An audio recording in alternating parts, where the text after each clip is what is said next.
लोग श्रीमद् भागवतम के तीसरे स्कंद के 16वें अध्याय के 10वें श्लोक को पढ़ रहे हैं। काफ़ी महत्वपूर्ण शिक्षा प्राप्त होगी, बहुत अच्छा शिक्षा प्राप्त होगी।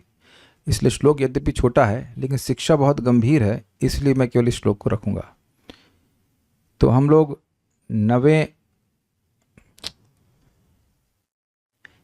नवे में देखे थे, भगवान कह रहे हैं ये शाम विभर्म हम खंड विकुंठ योग माया विभूति रमलांग्री रजह किरीटैः विप्रांस्तु को न विषहेत यदर्हणाम्ब सद्यः पुनाति सह चंद्रललाम लोकान।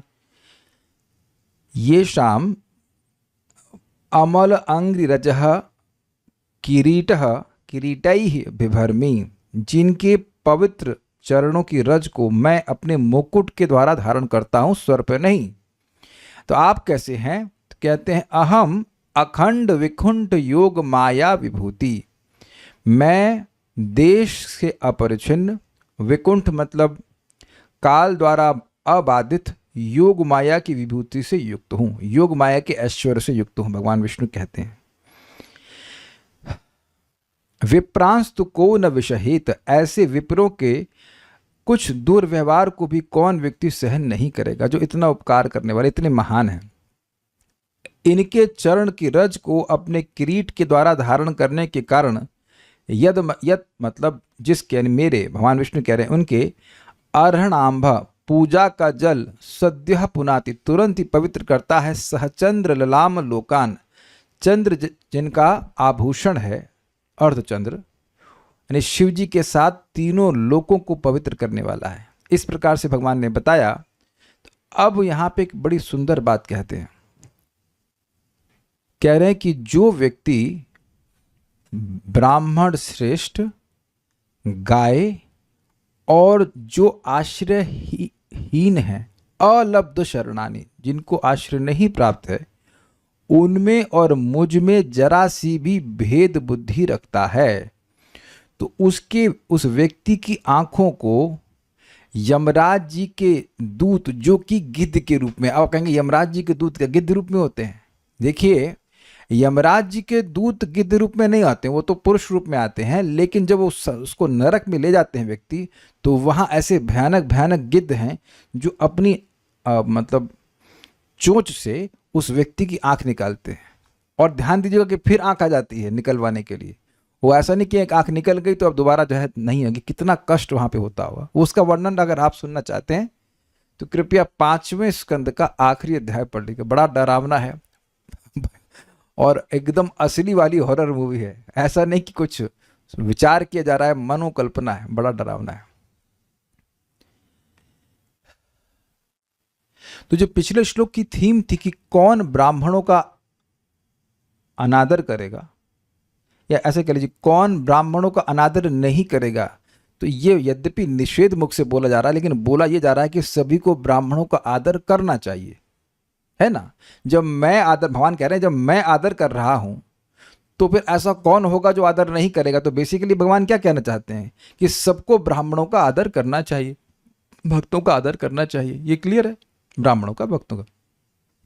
अब यहां कह रहे हैं कि जो नहीं करेगा ब्राह्मणों का, गायों का, या अलब्ध शरण, जिनको आश्रय नहीं मिला है, कहीं आश्रय नहीं है, उनको, उनके प्रति असम्मान करेगा, उन्हें परेशान करेगा, उनका तिरस्कार करेगा, तो ये बहुत बड़ा पाप है। उसके द्वारा वह यमराज के द्वारा दंडित होने के योग्य हो जाएगा। श्लोक तो समझ में आ ही रहा होगा। अब हम लोग श्लोक बोलते हैं। ये मे तनुर्द्विज वरान दुहतीर्मदीया भूतान्यलब्ध शरणानि च भेद बुद्ध्या। ये मे तनुर्द्विज वरान् दुहतेर्मदीया भूतान्यलब्ध शरणानि च भेद बुद्ध्या। द्रक्ष्यन्ते अक्षतदृशो हि मन्यवस्तान् गृध्रारुषा मम कुशन्त्यधिदण्डनेतुः। द्रक्ष्यन्ते अक्षत्रदृशो ययिमन्यवस्तान् गृध्रारुषा मम कुशन्त्यधिदण्डनेतुः। ये मे तनुर्द्विजवरान्दुहितिर्मदीया भूतान्यलब्धशरणानि च भेदबुद्ध्या। ये मे तनुर्द्विजवरान्दुहतिर्मदीया भूतान्यलब्धशरणानि च भेदबुद्ध्या। द्रक्ष्यन्त्यघक्षतदृशो हि यहि मन्यवस्तान् गृध्रारुषा मम कुशन्त्यधिदण्डनेतुः। द्रक्ष्यन्त्यघक्षत्रदृशो ययिमन्यवस्तान् गृध्रारुषा मम कुशन्त्यधिदण्डनेतुः। ये मे तनुर्द्विजवरान्दुहतिर्मदीया भूतान्यलब्धशरणानि च भेदबुद्ध्या। ये मे तनुर्द्विजवरान्दुहतिर्मदीया भूतान्यलब्धशरणानि च भेदबुद्ध्या। द्रक्ष्यन्त्यघक्षतदृशो ययिमन्यवस्तान् गृध्रारुषा मम कुशन्त्यधिदण्डनेतुः। द्रक्ष्यन्त्यघक्षतदृशो हि यहि मन्यवस्तान् गृध्रारुषा मम कुशन्त्यधिदण्डनेतुः।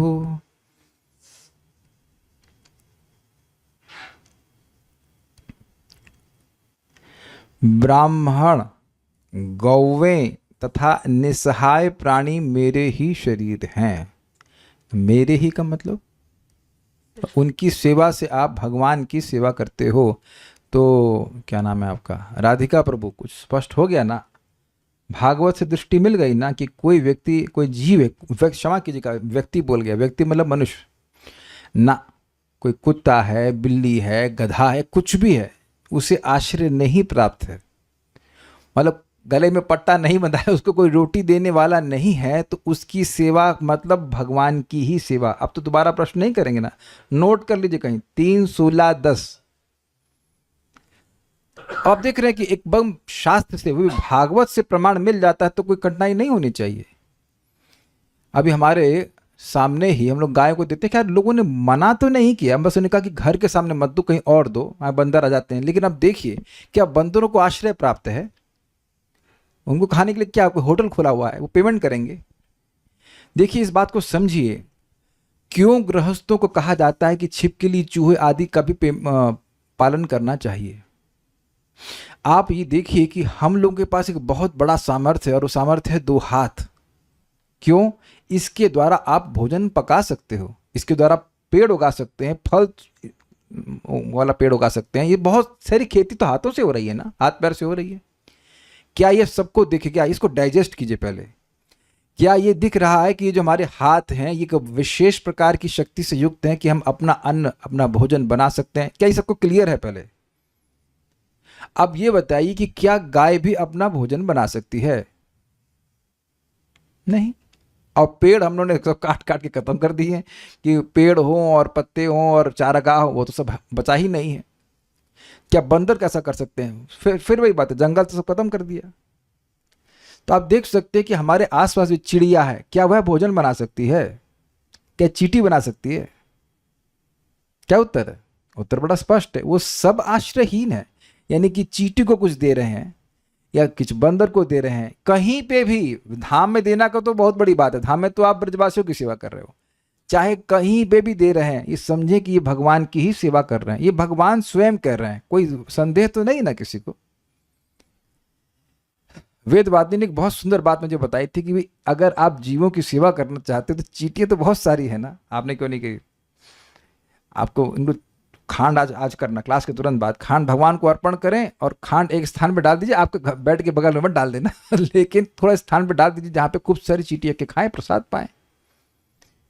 This is amazing, this is amazing. लोग बंदरों से बहुत शिकायत करते हैं, तो बंदर आपका घर तोड़ के लेके चला गया, चोरी करके लेके गया, बहुत होगा चश्मा ले जाएगा, वो चश्मा भी तब लेके जाएगा जब भूखा होगा, पेट भरा होगा तो कभी नहीं होता। ये हमारा अनुभव है, आंखों से देखा अनुभव है। प्रभुपाद जी का डिसअपीयरेंस डे फेस्टिवल था, यहां तक अच्छे से कुछ याद आ रहा है मेरे को।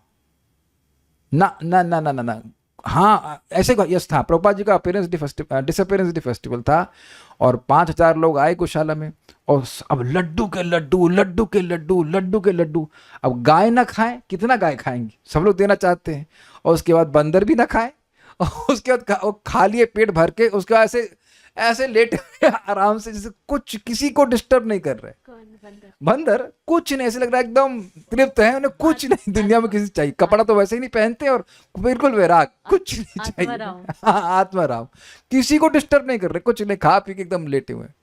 ये भी नहीं कह रहे कि दूसरा खा रहा है कि नहीं, कोई झगड़ा कुछ नहीं कर रहे। तो ये झगड़ा भी चल रहा है वो इसी वजह से ना कि हम अपना धर्म नहीं कर रहे हैं, इसलिए वो अपना धर्म कर रहे हैं, वो इसीलिए अधर्मी हो गए, अगर हम यहाँ की बात करें। ये बहुत सुंदर बात है। जैसे हम भगवान को भोजन अर्पण करते हैं वैसे ही गाय को देते हैं, किसी पशु को देते हैं, वैसे लाभ मिलेगा। ऑब्वियसली अच्छा होगा कि भगवान का प्रसाद दिया जाए अगर हो सके तो। अब देखिए, अगर किसी को विरोध है तो आप कोई और अंडरस्टैंडिंग बताइए श्लोक की। ब्राह्मण गाय गावें तथा निस्सहाय प्राणी मेरे ही शरीर हैं। मेरे ही का क्या मतलब है? उनकी सहायता करने से भगवान संतुष्ट होते। अगर आप अभी भी संतुष्ट ना हो तो हम आगे जाकर भगवान ऋषभदेव की वाक्य को बोलेंगे।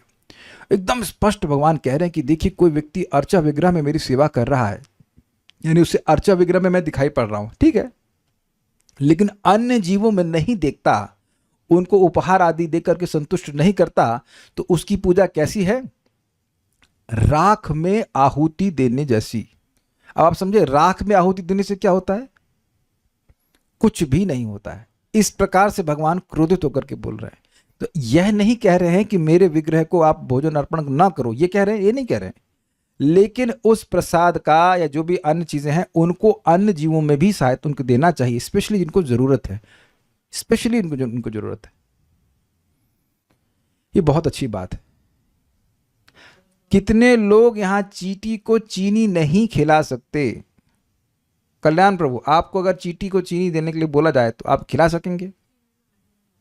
अच्छा, चीनी में आटा मिला के, ओके, हाँ हाँ, थोड़ा सा ग्रेन्स भी जाने चाहिए नहीं तो चींटियों को डायबिटीज हो जाएगी। Okay, they should get some grains also. तो हम लोग सब लोग संकल्प करें इस बात का कि एक चीज सीखेंगे श्लोक से कि कम से कम चींटियों को तो कुछ देना चाहिए। और ये तो बहुत अच्छा है, दोनों की सेवा हो जाएगी। आप चींटी को, सॉरी क्षमा कीजिए, चीनी को भगवान को अर्पण कर दीजिए, और ना कर सकें तो उसमें भगवान का प्रसादम जल मिला दीजिए, हल्का सा ड्रॉप कर दीजिए, प्रसाद हो जाएगा। नहीं तो तुलसी इसमें रख दीजिए, तुलसी एक बार टच करा दीजिए तो प्रसादम हो जाएगा।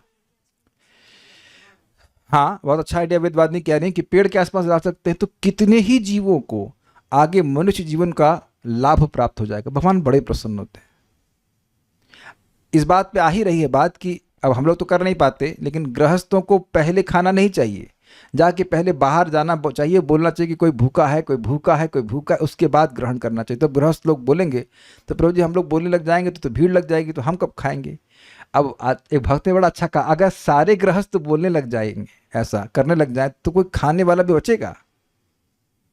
इस वृंदावन में ही देख लीजिए, सभी लोग अगर बाहर आ जाए, कहे कि हमारे घर में खाना रेडी है, आइए खा लीजिए, तो खाने वाले नहीं मिलेंगे। आप ये देखेंगे, वृंदावन की परिक्रमा में कभी चले हैं तो कभी कभी एक भंडारा वाला सिस्टम रहता है, तो वो लोग पूड़ी जो भी सब्जी वो रास्ते में चलते हुए बेचते हैं, पकड़ते, क्षमा कीजिएगा, बेचते नहीं, बांटते हैं। वो आपको पकड़ेंगे, यहाँ तक कि स्कूटी वालों को पकड़ते हैं, क्योंकि उनको मिलते नहीं खाने वाले। ये हमने आंखों से देखा। आपके संग हुआ है कभी? भूख नहीं होती तो पकड़ते हैं, कहीं अरे आइए बाबा जी खाइए, जूस पीजिए, ये कीजिए, वो कीजिए। और एक प्रैक्टिकल में अपनी आंखों से देखा हूं भाई, आंखों देखी बात पे तो विश्वास होगा ही। जगन्नाथ जी की रथ यात्रा हो रही थी उधर लुधियाना में। अब हर दुकानदार अपने आगे वो लगा रखा है स्टॉल भगवान जी के लिए। क्या खाएंगे आप? नाचेंगे कि खाएंगे? हर व्यक्ति आइसक्रीम, बिस्कुट, पता नहीं क्या क्या जो उसके पास है, जितना चाहो उतना खाओ। तो जो नाचने वाले भक्त थे, जो समूह टोली है, उसको खाने के लिए कम पड़ रहा था। 109 आइटम, अगर मैं गलत 108 109 आइटम थे केवल जगन्नाथ जी के जो जहाँ पे डेरा लगा हुआ था वहां पे बात कर रहा हूँ। क्या खाएंगे? कितना खाएगा व्यक्ति? नहीं आओ, सब लोग तो ऐसे नहीं हो पाएंगे, लेकिन विचार करना चाहिए कि ये तीन चीज़ों को अगर हम तीन में से कोई व्यक्ति देखता है, कोई ब्राह्मण को देखता है, ब्राह्मण मीन्स ब्राह्मण प्रॉपर होना चाहिए, गवों को देखता है और निस्सहाय प्राणी को देखता है, तो समझना चाहिए कि इनकी सेवा के द्वारा हम भगवान को संतुष्ट करेंगे। राधिका प्रभु, अब तो जीवन भर के लिए क्लियर हो गया ना? आप दोबारा नहीं पूछना, नोट कर लो कि कहाँ से रेफरेंस होना है। 3, 16, 10, ठीक है? अब कोई पूछे तो आप उसको बता देना। निस्सहाय प्राणी मनुष्य भी है, यस, मनुष्य हो, और कोई भी हो, प्राणी तो मतलब कोई भी हो गया ना, प्राणी से मतलब है केवल मनुष्य नहीं है, कोई भी हो सकता है। देखिए इसीलिए आप देखो बहुत जगह लोग प्याऊ लगवा देते हैं पानी की, बहुत अच्छा कार्य है। बहुत जगह कहीं पानी नहीं मिलता है, स्पेशली आप राजस्थान में जाएंगे, हम लोग पुस्तक वितरण के लिए जाया करते थे, बहुत जगह पानी नहीं होता है, तो पानी की व्यवस्था होती है, वो पशु पानी पी ले, जानवर मनुष्य भी पानी पी ले, बहुत अच्छी सेवा है। जिन लोगों की निर्णय शक्ति अपने पाप के कारण क्षतिग्रस्त हो चुकी है, वे उन्हें मुझसे पृथक रूप में देखते हैं। ये बड़ा मजेदार है। निर्णय, ये कल्याण प्रभु, ये कौन बैठे हैं यहाँ आपके सामने, ये मैं उंगली इंगित कर रहा हूँ, तब क्या बोलेंगे? राधिका प्रभु। तो मैं निर्णय करके कह रहा ना, इनको पहचान रहा हूँ, ये निर्णय रूप से, निर्णायक रूप से ये राधिका प्रभु हैं, ये हमारे साइंटिस्ट प्रभु हैं, उधर सुंदरा माता जी बैठी हुई हैं, आप कल्याण प्रभु बैठे हैं, ये हरे कृष्णा माता जी बैठी हुई हैं, और दीक्षा माता जी और मदन मोहन प्रभु। आप सब भक्तों को देखकर निर्णयात्मक रूप से कह रहे ना गौरव प्रभु कि ये व्यक्ति ये है, ये व्यक्ति वो है। निर्णय का अर्थ समझिए, निर्णय का मतलब है पहचान पा रहे हैं, मुझे पहचान रहे हैं ना कौन हूं मैं। निर्णयात्मक रूप से कह रहे ना कि आप शुभ कृष्ण दास की क्लास सुन रहे हैं, आप जैसे इस चेहरे को देखते हैं तो निर्णय कर लेते हैं, हाँ ये वही व्यक्ति, कल उसकी क्लास सुनते हैं, ये वही व्यक्ति। निर्णय का मतलब समझिए, निर्णय का मतलब पहचान करना, यहाँ पे कंक्लूड करना, समझिए, कुछ गलत कंक्लूजन तो नहीं है ना आपका। This is a very beautiful word, कह रहे हैं कि जिन लोगों की निर्णय शक्ति, जिनकी पहचानने की शक्ति उनके पाप के कारण क्षतिग्रस्त। पर ये सब आप क्या कर रहे हैं? आवाज आ रही है सब लोगों को ठीक ठाक ना? हाँ बीच में मत करिए, वो हिल जाएगा फिर। ओह, देखिए आप अपने घर में किसी भक्त को बुलाएं और आपके परिवार वाले अभक्त हैं, तो वह निर्णय कर लेते हैं कि ये व्यक्ति, क्या वह निर्णय कर पाते हैं कि ये व्यक्ति सम्माननीय है? Do they come to this conclusion that this person is respectable? तो ये निर्णय का मतलब समझ पा रहे हैं? निर्णय का मतलब होता है कंक्लूजन। तो क्योंकि उनके मन में पाप है, इस कारण से भक्तों, किसी भी भक्त की प्रति उनकी कोई भी सम्मान की बुद्धि नहीं हो पाती है। तो मैं ब्राह्मणों के संबंध में बोल रहा हूं। ऐसे ही जैसे हमने गाजर डाली और वो गाजर का शायद एक गाजर भी गाय नहीं छोड़ती थी, थोड़ी देर के लिए हमारे सामने रहता था। मैं गाजर 50 किलो डालते थे तो घंटे 2 घंटे में खा जाते थे सारा कुछ। उस पे अगल बगल वाले कहते हैं पशु है। तो अब देखें ना कि निर्णयात्मक क्षमता एकदम समाप्त है। पशु है, पशु तो है, पशु रूप में तो है, लेकिन सारे देवता उस पर विद्यमान है। वो देखने का सामर्थ्य शास्त्र से होना चाहिए, वो है नहीं। पाप से ग्रसित होने का मतलब है डिस्टर्ब है, अपवित्र हृदय है। अच्छा, वे इन्हें मुझसे पृथक रूप में देखते हैं। तो अब क्या इनको भगवान विष्णु ही माने? क्या इनको ऑल्टर पे बिठा दें?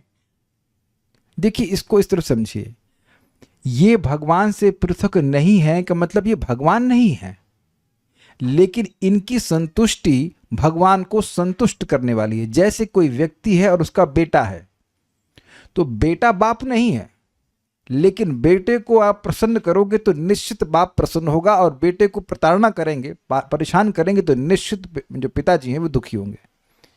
वैसे समझना चाहिए कि सभी जीवों के हृदय में भगवान है, वो तो है, लेकिन जीव भगवान नहीं हो जाता। तो यानी कि ब्राह्मण भगवान नहीं हो जाता है, लेकिन ब्राह्मण की संतुष्टि, जैसे आपने सुना ही था, ब्राह्मण की संतुष्टि, गायों की संतुष्टि या असहाय प्राणियों की संतुष्टि से भगवान संतुष्ट होते हैं। इसमें कोई संदेह नहीं करना चाहिए। समझ में आ गया ना बात? कोई भी व्यक्ति भगवान नहीं हो सकता है, लेकिन उनका संबंध आत्मीयता भगवान से स्पेशल रूप से है। भगवत संबंधी व्यक्ति हैं ये तीनों, यस, और डायरेक्ट संबंध है, भगवान को दे रहे हैं, भक्तों को दे रहे हैं, वो एक ही बात है। इस संबंध में देखिए, मैंने परम पूज्य वृंदावन चंद्र महाराज से पूछा था, उत्तर मुझे पता था, लेकिन फिर भी दृढ़ता के लिए महाराज से मैंने पूछा कि मैंने कहा महाराज जी, हमें कुछ भक्त लोग डोनेशन देते हैं और हमने मांगा भी कि भगवान की माला के लिए देते हैं, और माला मैं दे भी रहा था, लेकिन फिर मेरे मन में आया कि ऐसा करता हूं कुछ कि ऐसी माला दो जो गाय भी खा सके। ऐसे मन में आया कि दोनों जगह सेवा हो जाए। तो हमने एक बार ट्राई किया, फूल तो खाती नहीं है, मैंने ट्राई किया कि तुलसी जी की माला अर्पण करती है, लेकिन गाय खाती नहीं, पता नहीं तुलसी को क्यों नहीं खाती है। मैंने खा लेती, फायदा होता कुछ, बहुत भूख लगे तो छोड़ देती है प्राय, तो वो तो हम फेल हो गए। अब पालक की माला बनती नहीं तो इसलिए पालक की माला अर्पण नहीं कर सकते। फिर मैंने सोचा कि तदीया नाम समर्चनम, तदीया नाम समर्चनम, सारी आराधना में सर्वश्रेष्ठ भगवान विष्णु की आराधना है, उसको एक संदेह नहीं है। तो मैं अगर माला अर्पण नहीं भी करता हूं तो क्या भगवान को माला मंदिर में अर्पण नहीं हो रही है? वो तो हो रही है। लेकिन क्या ब्रज की गायें, प्रकट दिख रहे वृंदावन में गायें, सभी गायों को भोजन मिल रहा है? उत्तर है नहीं मिल रहा है। आप देख सकते हैं कहाँ प्लास्टिक में, कचरे में, कहाँ कहाँ बैल और सांड सब खाते रहते हैं। तो कोई नई बात नहीं, देख ही रहे, हर जगह हो रहा है, यहाँ पे भी हो ही रहा है। तो जो मेरे पास डोनेशन आ रहा है उसको मैं भगवान की सेवा में लगाऊंगा, लेकिन अलग प्रकार से, यहाँ की ब्रज की गायों को सेवा करके, या जो बंदर है उनको कुछ भोजन दे करके। ये मैंने निर्णय किया था। और महाराज भी, मैंने महाराज को पूछा कि क्या करना चाहिए, तो उन्होंने कहा कि देखिए जहां अधिक आवश्यकता है वहां देने से भगवान अधिक सुखी होंगे। महाराज की एग्जैक्ट लाइंस थी, पता नहीं उसमें रिकॉर्डिंग में आया कि नहीं, शायद आया था, मैं श्योर, लेकिन एकदम महाराज स्पष्ट बोले, आप थे इस क्लास में, कि जहां ज्यादा अधिक आवश्यकता है वहां देने से भगवान संतुष्ट होंगे। ये भी हैं, बूथ हैं भगवान के, बूथ समझते हैं, रिसेप्टिव पॉइंट से यहाँ से भी भगवान स्वीकार कर रहे हैं, गाय के मुख से भी स्वीकार कर रहे हैं, यहाँ के बंदर के मुख से भी स्वीकार कर रहे हैं। ये तो मैंने साक्षात महाराज से पूछा था। मैं यहाँ इस क्लास में चर्चा इसलिए कर रहा हूँ कि बहुत से भक्त मुझे भगवान की माला के लिए देते हैं, लेकिन गाय के लिए या बंदर की सेवा के लिए नहीं दे रहे हैं। मतलब जो लोग भी दे रहे हैं, मैं नहीं कह रहा हूँ कि आप दीजिए या नहीं दीजिए, आपका विवेक है, लेकिन महाराज बिल्कुल स्पष्ट कह रहे थे कि यहाँ के व्रजवासियों का आप किसी तरह से भी सहायता करते हैं तो श्रीमती राधा रानी आपको भगवान कृष्ण के चरणों में प्रेम प्रदान करती हैं। ये प्रबोधानंद सरस्वती जी की श्लोक को कोट करके वैसे बोले थे, जितना हमारा सामर्थ्य, को हम धन्ना सेठ तो है नहीं, जितना सामर्थ्य भगवान को देने का प्रयास करना, भगवान के संबंधित लोगों को देने का प्रयास करना चाहिए। तदीया नाम समर्चनम। अच्छा, मैं यह नहीं कह रहा हूं कि केवल ब्रज की ही गाय को आप दीजिए, ब्रज की गाय को दें तो बहुत अच्छी बात है। अपने आसपास भी आप, कोई गाय है या कोई भी, उसको ये समझते हो कि असहाय हैं, बेचारे भूखे, इनको देना चाहिए। हमारे सामने एक और बात आ गई कि यहाँ की जो गौशाला है पास, बहुत सुंदर गौशाला, बहुत अच्छी गौशाला है, लेकिन वहां तो गायों को मिल रहा है, वहां मैं पैसे दे दूंगा तो भी गाय खाएंगी, कोई दिक्कत नहीं, लेकिन जो भूखी गाय हुआ तो नहीं मिल पाएगा। तो आपको ये देखना है कि जहां जरूरत है वहां देना चाहिए, इसमें भी निर्णय कर लेना चाहिए, विचार करना चाहिए इस बात पे। ये बहुत अच्छा श्लोक है, हमको तो बहुत प्रैक्टिकल लग रहा था, बहुत ही प्रैक्टिकल लग रहा है। तो उम्मीद है कि आप लोग को भी समझ में आ रहा हो, जहां सामर्थ्य है वहां सहायता करना चाहिए। मैं केवल भोजन के बारे में बोल रहा हूं, लेकिन हमेशा सहायता भोजन से ही नहीं होती है। मान लीजिए किसी का पेट भरा है, किसी को वस्त्र चाहिए, तब आपको यह देखना है कि उस व्यक्ति की आवश्यकता क्या, उसके अनुसार देना चाहिए। बंदर आपसे कपड़ा तो नहीं मांगेगा, इज इट नॉट? मैंने इस सत्र की शुरुआत में कभी कहा था, सत्र मतलब इसी जाड़े के समय बोला था, गाजर 10 रुपए किलो आती है, क्या 5 किलो गाजर नहीं दे सकते? कुल मिला के 1500 रुपए खर्च होगा, है कि नहीं? मतलब अगर आपके पास 70-80 हजार रुपये आता है तो कर सकते हैं, नहीं इतना तो किया जा सकता है, नहीं? भगवान इससे बहुत प्रसन्न होते हैं। वे, अच्छा, नहीं करने से क्या होता है? वे क्रुद्ध सर्पों के समान हैं और वे पापी पुरुषों के अधीक्षक यमराज के गीध जैसे दूतों की चोंचों से क्रोध में नोच डाले जाते हैं।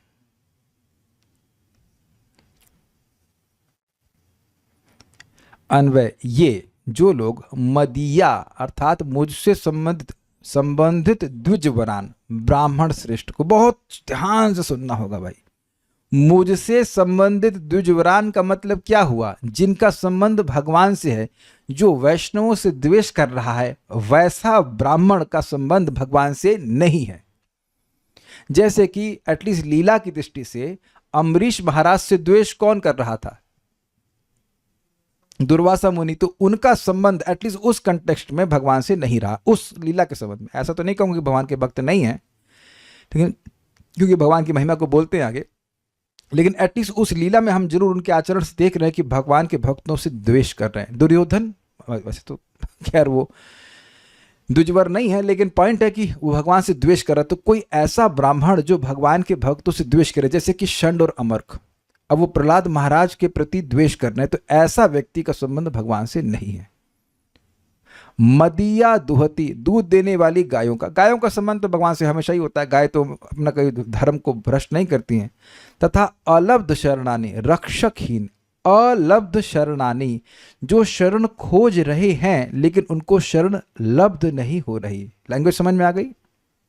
वो शरण चाह रहे हैं लेकिन शरण मिल नहीं रही, ऐसे लोगों को, भूतानी प्राणियों को, मैं तनु, जो मेरे अधिष्ठान है, भेद बुद्धया, भेद दृष्टि अर्थात यह मेरे अधिष्ठान नहीं है, इस प्रकार पृथक दृष्टि से द्रक्षन्ति यानी देखते हैं। थोड़ा समझिए इस बात का मतलब क्या हुआ, फिर बड़ा स्पष्ट समझाया गया है। मैं तनु अर्थात मेरे अधिष्ठान है, मतलब मेरी सीट है। जैसे मैं यहां इस स्थान पे सीट पे बैठा हूं, तो अब क्लास के बाद दूसरी छोड़ करके प्लास्टिक सीट पे भी तो बैठ सकता हूं। मेरे घर में प्लास्टिक सीट है, वहां भी बैठ जाता हूं। तो भगवान तो सर्वव्यापी हैं, भगवान तो बैठे ही हैं वैकुंठ में, लेकिन इन स्थानों पर भी बैठे हैं, श्रेष्ठ ब्राह्मणों के हृदय में, गायों के हृदय में, और अलब्ध शरण, जिन प्राणियों को कहीं शरण प्राप्त नहीं हो रही, उस अवस्था में भी भगवान बैठे हैं। भगवान की सेवा का मौका मिल रहा है। कोई प्रश्न है क्या?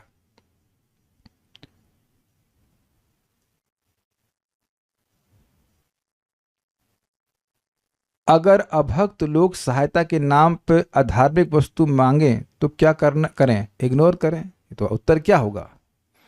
यहां स्पष्ट लिखा है, मदीया द्विजवरान, मुझसे संबंधित कोई भक्त है, ब्राह्मण है, भक्त, उसमें वहां भगवान अधिष्ठित है। अब कोई आपसे बीड़ी मांग रहा है तो ना उसको आप देंगे, तो अंडरस्टूड है।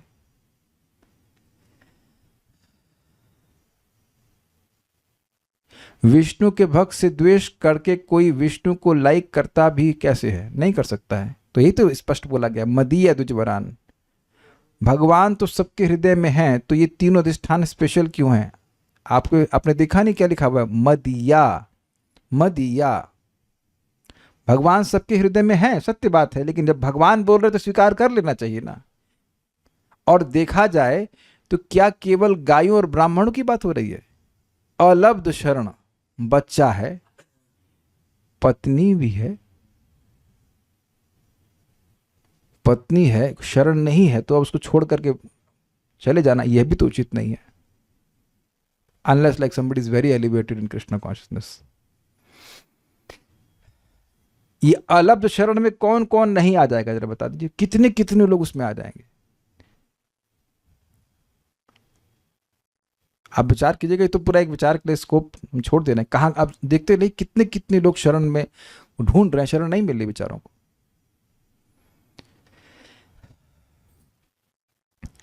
तो कहने का अर्थ है कि जो सोच रहे हैं कि यहाँ भगवान ने यहाँ का सम्मान करने की क्या जरूरत है, ऐसा देखते हैं तो दृशा अघ क्षतः, उनकी विवेक दृष्टि, उनकी निर्णय करने की शक्ति पाप द्वारा नष्ट हो गई है। ये देखा जाता है कि जो लोग बहुत पाप करते हैं वह लोगों पे दया भी नहीं करते, किसी का सम्मान नहीं करते हैं, क्योंकि निर्णय समाप्त हो गया है। निर्णय समाप्त हो गया कि ये भगवान के संबंध में है ना ही। इसलिए निश्चित ही मम अधिदंड नेतु, ये बड़ा मजेदार शब्द है। मम मतलब मेरे, अधिदंड नेतु, नेतु से कौन सा शब्द याद आ रहा है आपको? ना, नेति नेति नहीं, नेता नेता, नेता लीडर, जिसको दंड, जो दंड देने में लीडर हैं। कौन है दंड देने में लीडर? यमराज जी। क्यों लीडर हैं भाई? अमेरिका का जज आप लोगों को तो कुछ नहीं कह सकता है, और भारत का जज अमेरिका के किसी व्यक्ति का निर्णय नहीं ले सकता है, लेकिन यमराज जी सभी के पाप और पुण्य का निर्णय करने वाले होते हैं। मेरा सभी से मेरा मतलब है जो लोग पाप करते हैं, भक्तों का तो नहीं, लेकिन जो पाप करते हैं उनका निर्णय लेने में वो समर्थ हैं और वह लेते हैं, उनको दंड भी देते हैं। तो इसलिए कह रहे हैं अधिदंड नेतु। मम अधिदंड नेतु मतलब मेरे शासन में रहने वाले और दंड देने वालों में के नेता हैं। भाई दंड देने वालों के नेता का मतलब क्या हुआ? यमराज जी स्वयं दंड नहीं देते हैं, यमराज जी लगा देते हैं यमदूतों को पीटने के लिए, है कि नहीं? जाओ पापी को लेके आओ, जाओ पापी को लेके आओ। जैसे भगवान विष्णुदूतों के नेता हैं, जो भगवान की भक्ति करता है उनको लेने के लिए भेज देते हैं, ऐसे यमराज जी भेजते हैं यमदूतों को, जाओ उसको लेके आओ, उसके बाद पिटवाते हैं, जो भी करते हैं, खुद नहीं पीटते पाटते हैं। इसलिए नेता कह रहे हैं मेरे द्वारा अधिकृत दंडाधिकारी यमराज के गृध्रा, गृध्र मतलब होता है गिद्ध, गिद्धाकार दूत अहिमन्यवः, अहि का मतलब सर्प, और मन्यु का मतलब होता है क्रोध। अहिमन्यवः मतलब जिनका क्रोध सर्पों के समान है। किनका क्रोध सर्पों के समान है? जो गिद्ध आकार के यमदूत हैं उनका। मैं फिर रिपीट कर रहा हूं कि जो यमदूत हैं वह पकड़ के लाने वाले अलग हैं, और यहां स्पष्ट हो रहा है कि जो नरक है वो अलग प्रकार का है। उस नरक में ले जाने के बाद जो दूत परेशान करते हैं वो भी यमराज के ही दूत हैं। कोई अरेस्ट करके ले जा रहा है वो अलग है, और पीटने वाला अलग है। वो भी पीटते हैं जो लेके जाते हैं, लेकिन वहां पे जाकर के और पिटाई होती है। वो उनके लिए अलग लोगों को सेवा दी गई है धुलाई करने की। क्लियर? रुषा उस क्रोध से परिपूर्ण हो। कैसे क्रोध से परिपूर्ण हो?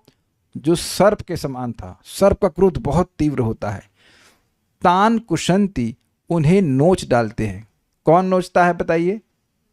यमराज जी के दूत जो गिद्ध के समान है। उनकी जो गिद्ध की चोंच होती है बड़ी कठोर होती है, उससे उनकी आंखों को निकाल देते हैं। जो भी करते हो, मांस नोचते होंगे। ये में तनु द्विजवरान, जो कोई, ये मतलब जो लोग, मेरे तनु, मेरे अधिष्ठान, द्विजवरान अर्थात ब्राह्मण, दुहती मतलब गाय, और मदिया मुझसे संबंधित, भूतानि अलब्ध शरणानि, जिनको शरण प्राप्त नहीं है, ऐसे प्राणियों को भेद बुद्धि से दर्शंती, देखते हैं। क्यों देखते हैं? अघक्षतः दृशः, पाप के कारण उनकी दृष्टि का मतलब विवेक, वह नष्ट हो गया है। ही निश्चित ही अहिमन्यवः, सर्प के क्रोध के से युक्त, सर्प जैसे क्रोध वाले, तान मतलब उन, गृध्रारुषा मतलब होगा गिद्ध के आकार वाले यम के दूत, बड़े क्रोध पूर्वक, मम अधिदंड नेतु, जो मेरे द्वारा अधिकृत यमराज जी उनके दूत, कुशंती, उन यमराज जी के दूत ऐसे लोगों को फाड़ डालते हैं, चीर डालते हैं।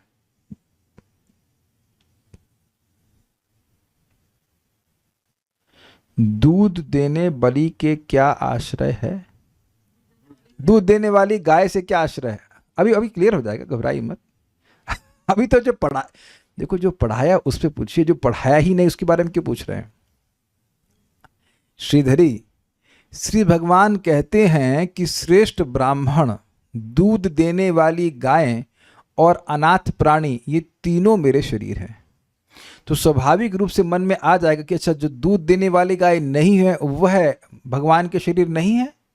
तो इसलिए कह रहे, यदि दुहितु पाठ हो अर्थात पुत्री, तो भी गाय ही अर्थ होगा।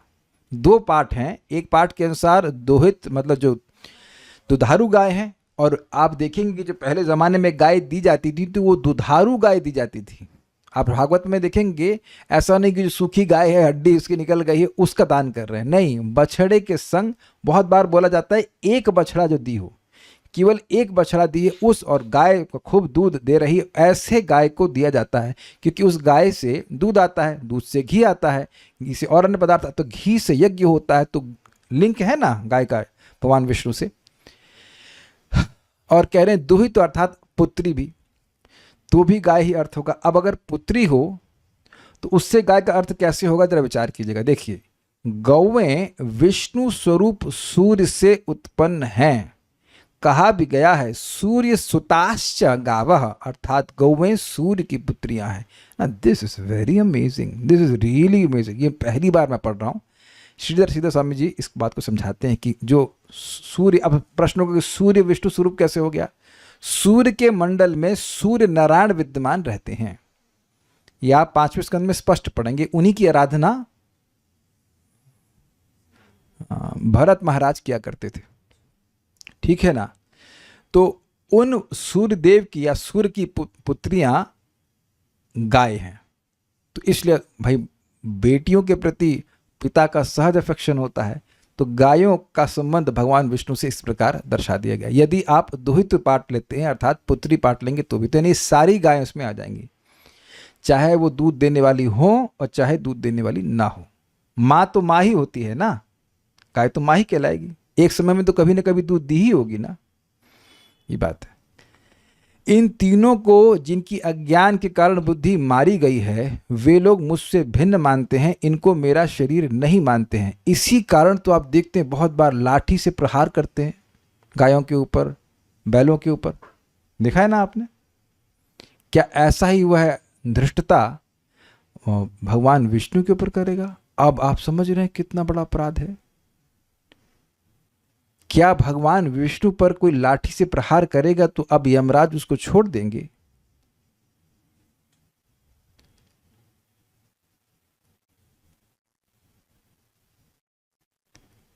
तो सोचने वाली बात हो जाएगी ना। ये तो कोई स्वप्न में भी धार्मिक व्यक्ति नहीं सोच सकता है कि भगवान विष्णु पर लाठी से प्रहार किया जाए। इसीलिए भगवान कृष्ण बेंत रखते हैं लेकिन चलाते कभी नहीं है। भगवान कभी गायों को मारते नहीं है, प्रेम से ही सब, तो खैर बांसुरी से कंट्रोल कर लेते सबको। इस बात के लिए हम लोग बहुत सतर्क रहते थे गौशाला में भी कि गायों को मारा पीटा ना जाए। अब कभी कभी थोड़ा सा पुश करना पड़ता है क्योंकि थोड़ा सा पशु शरीर में है वो, लेकिन मार पीट करके कुछ कार्य ना कराया जाए। और अगर ऐसा होता है तो गौशाला के इंचार्ज को भी बहुत पाप भोगना पड़ेगा। ही कैन नॉट से कि मैं नहीं कर रहा, क्योंकि आप जानते हैं भृत्य के अपराध का दंड स्वामी को पड़ता है। यू कैन नॉट से why you took the position, why you took the position. मेरे को मैं अपनी कोई महिमा नहीं, मेरे क्या महिमा है, कुछ नहीं है, मैं कुछ गुण नहीं बोल रहा हूँ, लेकिन अगर मुझे दिख जाता था कोई ग्वाला इस तरह से अत्याचार करते हुए तो हम बहुत चिल्लाते थे, बहुत तेज चिल्लाता था। मतलब यहाँ तो आप लोग सब भक्त हैं, आप लोग अच्छे हैं, लेकिन चिल्लाने की क्षमता भी थी और उसका पूरा प्रयोग किया जाता था। बिकॉज चक्कर क्या है कि ग्वाले जो होते हैं ना, उनकी बुद्धि ऐसे शास्त्र वाली तो होती नहीं, वो खींच जाते हैं। बहुत बार गाय नहीं मानती है, कुछ थोड़ा लेट कर रही होती है तो परेशान करते हैं उसको, कभी कभी मार भी देते हैं, और कभी कभी तो कुछ भी नहीं, क्योंकि गाय प्रतिकार तो कर नहीं सकती, मजे में मारते हैं। इस बात में हमको बड़ी दिक्कत होती है कि किसी गौशाला में किसी ग्वाले को रखना, वो ही कैन बी, इंग्लिश में कहते हैं एब्सोल्युटली अनकूथ, अनट्रेंड, रॉ, पशु जैसा, खुद वो पशु जैसा होता है इसलिए वैसा बर्ताव करता है। बहुत बहुत बहुत कठिनाई हो जाती है। ज़्यादा गाय होती है तो प्रेम भाव वैसे भी इन लोग का समाप्त हो जाता है, प्रेम से नहीं करते हैं, और वैसे भी प्रेम नहीं तो नौकरी करनी होती है, जो भी सिस्टम रहता है। लेकिन ये कोई तरीका नहीं है गायों की सेवा करने का। सेवा करनी चाहिए होती है कि नहीं?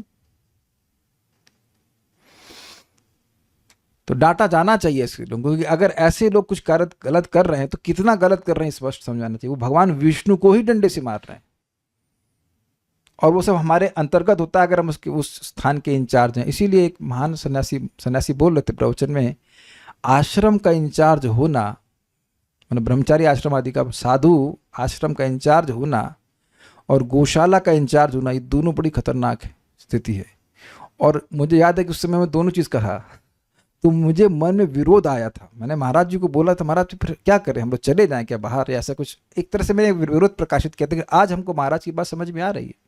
ही वाज सेइंग करेक्ट कि आप आश्रम के इंचार्ज हो, साधुओं के इंचार्ज हो, और किसी साधु को आप जबरदस्ती कुछ गलत बोल दिया, कैसी भी गलत समझ के कुछ गलत बोल दी तो आप पे तो उल्टा आ जाएगा।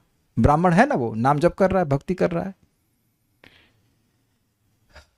भगवान की दया है कि मैं उस तरह का इंचार्ज क्यों नहीं। आप लोग सब डिवोटी, आप लोग को डांटा ही नहीं पड़ता, आप सब लोग अच्छे गुड बॉय हो, सब जप करते हो, भक्ति करते हो, कोई दिक्कत नहीं है कि नहीं। कितना अच्छा कि अगर कोई सुबह 7 बजे भी जप में आता तो मैं कहता हूँ very good, very good, very nice, very nice, आ तो गए, कम से कम जप तो करोगे, है ना। गलत तो नहीं कह रहे हैं भाई, किसी को डांट लगाई क्या मैंने, भाई क्षमा चाहता हूँ अगर किसी को लगा दी कोई कुछ नहीं बोलेगा, नहीं नहीं भाई। देखो क्लास में अगर कोई ऐसे उल्टा पुल्टा करके बैठा है तो उसके हित के लिए बोलता हूँ कि आज तो ना आप क्लास में बैठो, ठीक से बैठो, ध्यान से सुनो, लेकिन ऐसा नहीं कि कोई द्वेष है किसी प्रकार का। एनीवेज, ये बात बहुत महत्वपूर्ण है। हमको ये बात सोच के ही बड़ा अजीब से लग रहा है कि भगवान विष्णु को मार रहे हैं अगर गाय को मार रहे हैं, या मान लीजिए कुत्ता भी है। देखो भाई ध्यान रखो, अगर आपको काटना नहीं चाहिए, आप उसको हुक कर सकते हो, झटक सकते हो, लेकिन डंडे से पीटना, उसको करते हैं ना लोग, गाय उसको, कुत्तों को भी मारते रहते हैं, ये सब अच्छी बात नहीं है। कहा गया, इन तीनों को जिनकी अज्ञान के कारण बुद्धि मारी गई है, वे लोग मुझसे भिन्न मानते हैं, इनको मेरा शरीर नहीं मानते हैं। उनकी आंखों को मेरे द्वारा नियुक्त यमराज के गृध्र के समान आकार वाले तथा सर्पों के समान क्रोधी दूत अपनी चोंचों से नोचते हैं। स्पष्ट है कि सर्प से आप माफी नहीं मांग सकते हैं, सॉरी सॉरी नहीं बोल सकते, वो डसेगा मतलब डसेगा ही, सारा दर्शनी। जो लोग ब्राह्मणों द्वारा किए गए अन्याय को सहन नहीं कर सकते, उनके विषय में तो अधिक कहने की क्या ही आवश्यकता है, मतलब उनको तो दंड मिलेगा ही। अपितु जो लोग ब्राह्मणों और मेरे मध्य भेद देखते हैं वे ही नरकगामी होते हैं। इस बात को यहाँ कहा गया है। मतलब क्या कहना चाहते हैं, कोई ब्राह्मण है और ब्राह्मण ने अन्याय कर दिया, कुछ गलत बोल दिया, उसको सहन नहीं किया तो भी उसका दंड मिलेगा। और अगर ब्राह्मण कुछ नहीं कह रहा है और फिर उस पर वो व्यक्ति उसका तिरस्कार कर रहा है तब कितना दंड मिलेगा। क्या मैं तो समझे, ब्राह्मण ने अन्याय किया, ब्राह्मण ने तिरस्कार किया, ब्राह्मण की गलती है, गलती उसकी है और हम उसको सहन नहीं किए तब दंड मिलेगा। क्योंकि भगवान कह रहे हैं कि जब मैं सहन करता हूं तो तुम क्यों नहीं सहन कर रहे हो, तुम कौन से बड़े भगवान बन गए हो। ये कहा ना पिछले श्लोक में यही बात कह रहे हैं ना कि जब मैं सहन कर रहा हूं तो तुम क्यों नहीं सहन करते, तो नहीं करोगे तो भगवान का दंड प्राप्त होगा। अब कह रहे हैं कि अन्याय करने वाले ब्राह्मण को तो सहन नहीं करा तो दंड मिलेगा, वो तो कहने की बात वो तो है ही, लेकिन अब उसका क्या कहना कि ब्राह्मण कुछ नहीं कर रहा है और जबरदस्ती ब्राह्मणों पर अत्याचार कर रहा है, परेशान कर रहा है उनको, तो ऐसी अवस्था में कितना दंड प्राप्त होगा। उम्मीद है कि आप समझ पा रहे होंगे। वे कौन लोग हैं, तो इस पर कहते हैं यह अर्थात वे समस्त लोग जो मैं तनु अर्थात मेरे शरीर तुल्य ब्राह्मण, दूध देने वाली गायें तथा आश्रयहीन प्राणियों तीनों में भेद देखते हैं। इसको थोड़ा और समझने का प्रयास कीजिए। मान लीजिए हमारे घर में एक सन्यासी आए थे, ठीक है, वो सन्यासी कहे कि हम अकेले नहीं आएंगे, हमारे संग 2 भक्त और आएंगे। वेदवादी माइक लीजिए। तो जब आप रोटी दे रही थी, रोटी प्रसाद भक्तों को दे रही थी, तो क्या भेद देख रही थी, माइक पे बताइए। हाँ, कोई भेद नहीं देख रही। तो ऐसा तो नहीं है कि महाराज जी को तो हम पुआ पकवान दें और उनके अन्य साथियों को जो पार्षद उनके हैं उनको अब सूखा रोटी देंगे। Is that clear now? I think I cannot give a better example than this. ये लाइफ में आपके हुआ कि नहीं, महाराज जी आते हैं, साथ में कोई भक्त आता है तो उसको भी तो वैसे ही प्रेम से सेवा करते हैं कि नहीं करते। कोई भी भक्त है, जैसे मैं भी जब हम आश्रम में थे, हमारे संग जब जिस भी भक्तों को लेके जाते थे, 4-5 जो भी भक्त थे, तो उन भक्तों को भी उतने ही प्रेम से खिलाया जाता था जितना मुझे खिलाया जाता था। ये तो हमने प्रैक्टिकल देखा है, बल्कि बड़ी मजेदार बात है। एक बार हम गांव में गए तो एक व्यक्ति के घर में प्रसाद के लिए न्योता दिया गया, तो हम 3-4 ब्रह्मचारी थे, 3 ब्रह्मचारी रहे होंगे या 4 होंगे, और 2 गृहस्थ भक्त उसी गांव के हमारे साथ आ गए खाने के लिए, मतलब हमारे संग टोली में वो थे। तो उनको बड़े प्रेम से खिलाया गया। उसके बाद वो हंसने लगे, कहने लगे यार इतने प्रेम से तो बीवी भी कभी नहीं खिलाती है। उन्होंने कहा हाँ तो भाई इतने प्रेम से तो कभी नहीं खिलाया गया, इतना प्रेम से। तो हमने कहा हाँ भाई, साधु बनने का कुछ तो लाभ है, अभी साधु के संग चल रहे हो तो इतना लाभ है, साधु बन जाएंगे तो कहना ही क्या। तो मैं खाली ये बोलना चाहता हूं कि वहां भी भेद नहीं देखा जाता, नहीं देखते ना। तो उसी अर्थ में कि भगवान की सेवा जैसे सम्मान से करते हैं वैसे ही इस प्रकार से सेवा करनी चाहिए। ये अपना भाग्य मानते हुए कि मुझे भगवान को ही संतुष्ट करने का मौका मिल रहा है। I think now it is very clear, should be. दुहती अर्थात यह शब्द दूध देने वाली गायों के लिए प्रयुक्त हुआ है, किंतु इस पाठ के अन्य संस्करण में दुहेतु अर्थात गायों को विष्णु स्वरूप सूर्य से उत्पन्न होने के कारण उनकी कन्या के समान बतलाया गया है। ये स्पष्ट समझ में आ रहा है कि अगर पाठ हो दुहितु मतलब बेटी, तो वहां पे भी गाय अर्थ ही होगा। सूर्य सुताश्च गावः अर्थात गाय सूर्य की पुत्री हैं, इस प्रकार के प्रमाण युक्त वचन भी इस संबंध में दृश्य हैं। तथा अलब्ध शरणानि अर्थात जिनका कोई आश्रय नहीं है, अर्थात जो अनाथ रक्षकहीन है, इन सब को भेद बुद्धि से अर्थात ये मेरे शरीर का अंश नहीं है, इस प्रकार की पृथक दृष्टि से जो देखते हैं, उसे मेरे द्वारा अधिकृत दंड नायक यमराज अपने गिद्ध रूपी दूतों द्वारा अहिमन्यवः अर्थात जिनका क्रोध सर्पों के समान है। किनका क्रोध? यमराज के दूतों का। अर्थात वे दूत सर्प के समान क्रोध से परिपूर्ण हो कुशंति अर्थात अपनी चोंच द्वारा उनके नेत्रों को नोच डालेंगे। तो जो लोग पापी हैं वो कहेंगे सब फालतू है, डराने के लिए बोल रहे हैं। अच्छा, तो अब करके देख लीजिए। देखिए, एक बात ध्यान देने वाली होगी कि मान लीजिए कोई ऐसा है और हमारा सामर्थ्य नहीं है सहायता करने का, तब दोष नहीं है ना। लेकिन सामर्थ्य होने के बाद भी नहीं करते हैं, तब दोष माना जाएगा। और स्पेशली इस भाव से कि अरे ये तो क्या है, पशु है, अरे ये तो ऐसा है, ऐसे करके, ठीक है, निकृष्टता की बुद्धि से। हाँ, माइक पे बोलिए। हाँ, कुछ लोग गाय को भोजन नहीं देते प्रभु जी, पर उन गाय घर के बाहर गोबर कर देगी तो डंडे से भगाते हैं। हाँ, गाय को तो गोबर नहीं दे रहे हैं, और गाय घर के बाहर गोबर कर देगी तो उसको भोजन नहीं दे रहे। सॉरी, भोजन नहीं देते हैं, और गाय घर के बाहर गोबर कर देगी तो बहुत बुरा मानते हैं। अरे हृदय में गोबर भरा है, उसे कोई दिक्कत नहीं है, घर के बाहर गोबर नहीं होना चाहिए।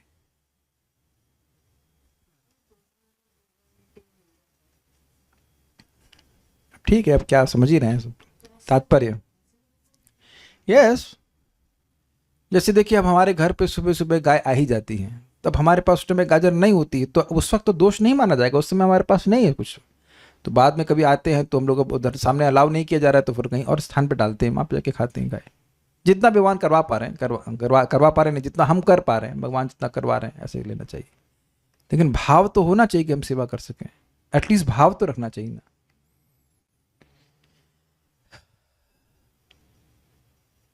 तात्पर्य, ब्रह्म संहिता के अनुसार गौवें, एक मिनट, एक बात मैं बहुत क्लियर बोल दे रहा हूं, कोई ये ना सोचे कि गायों की सेवा भागवत धर्म में नहीं आती। गावा कंडू यनाम कुर्यात गो ग्रासम गो प्रदक्षिणम गावा में प्रसन्नासौ गोपालपि प्रसीदति। भक्ति का स्वरूप लक्षण क्या है? आनुकूल्येन कृष्णानुशीलनम, कृष्ण को सुखी करने की दृष्टि से व्यक्ति मन, वाणी और शरीर से कुछ करे। तो कृष्ण मतलब कृष्ण के स्वांश विस्तार और कृष्ण से संबंधित कोई भी वैष्णव, गाय, तुलसी, धाम, ये सब आ जाता है। Make sense? अगर आपके पास गाय को खिलाने के लिए भी कुछ नहीं है, प्रकट बता रहा हूं कि अगर थोड़ा सा ध्यान करके आप उनके गर्दन वाले भाग में से खुजला दीजिए, अरे इतना खुश हो जाएंगे, छोड़ेंगे नहीं, आपके पीछे पीछे आएंगे। पता नहीं कितने लोगों ने कभी किया है यहाँ? Please raise hands if you done that. हाँ, यस, वो गला ऐसे उठा लेगी और एकदम बार बार आपके पास आएगी। ये शास्त्रिक है, उनको बहुत पसंद है। और जहां तक मैं सही बोल रहा हूं, इस स्थान पर, गले के स्थान पर, जहां तक मैं सही बोल रहा हूं, भगवान विष्णु ही विद्यमान रहते हैं ना।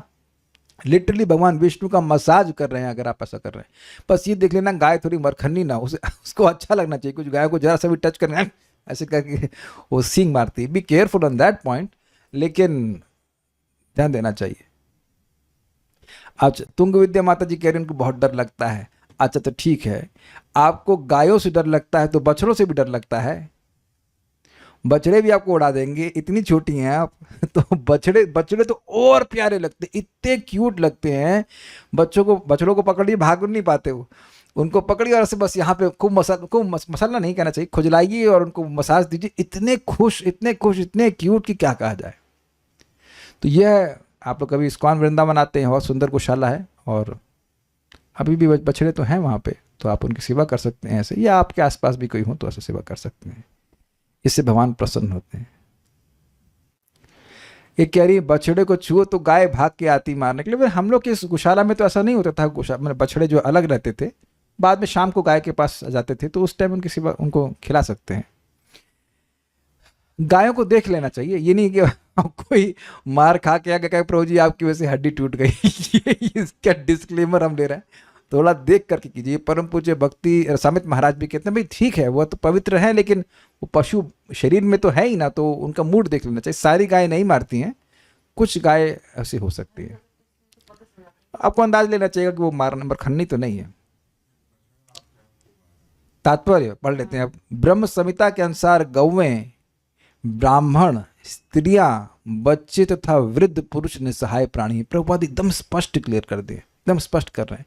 स्त्रियां, पत्नी है, सब, लड़की, बहन, इस सभी अगर असहाय हैं तो वे आपकी सहायता की अपेक्षा करते हैं, बच्चे भी। इन पांचों में से ब्राह्मण तथा गांवों को इस श्लोक में विशेष उल्लेख हुआ है क्योंकि भगवान ब्राह्मणों तथा गौओं के हित के विषय में सदा चिंतित रहते हैं और इसी रूप में वंदित हैं। किस रूप में वंदित हैं? नमो ब्रह्मण्य देवाय गो ब्राह्मण हिताय च जगत हिताय कृष्णाय गोविंदाय नमो नमः। भगवान पूरे जगत का हित करते हैं, उस जगत में भी सबसे महत्वपूर्ण गाय और ब्राह्मणों का हित करने में वह लगे रहते हैं।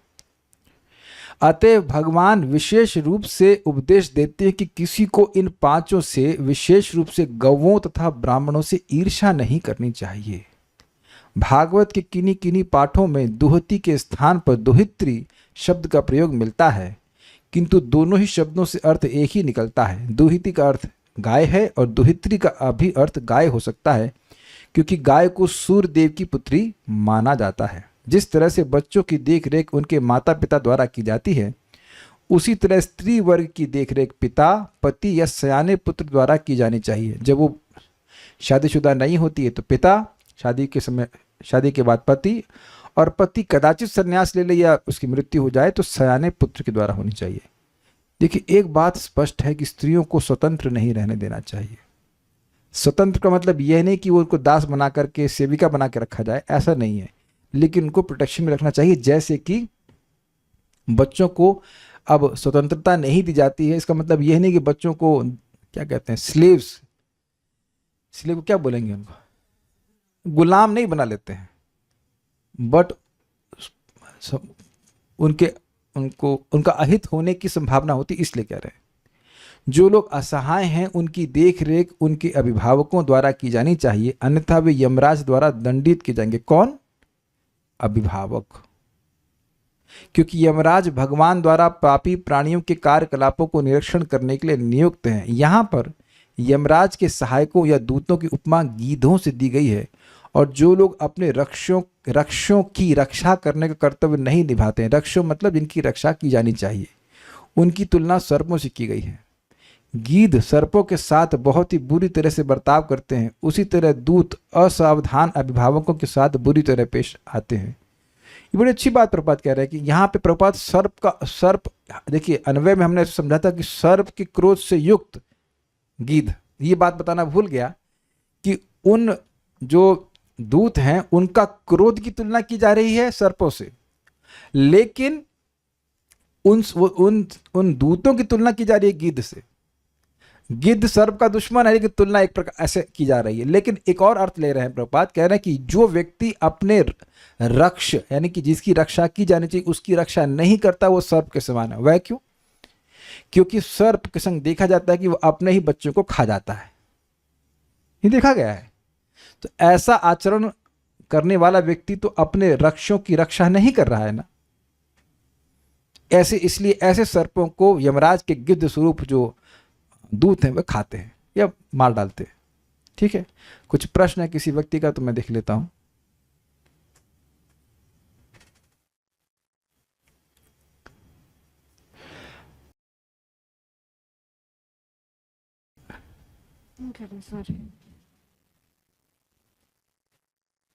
फिर जो गौ हत्या कर रहे हैं उनका तो क्या कहा जाए, उनके बारे में तो अब क्या कह सकते हैं।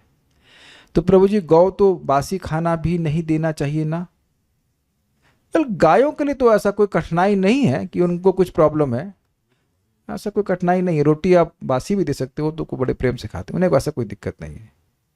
स्पेशली प्रसाद दे रहे हैं, ऐसे तो फिर भगवान का प्रसाद आप गायों को नहीं दे सकते, ऐसा कुछ नहीं है।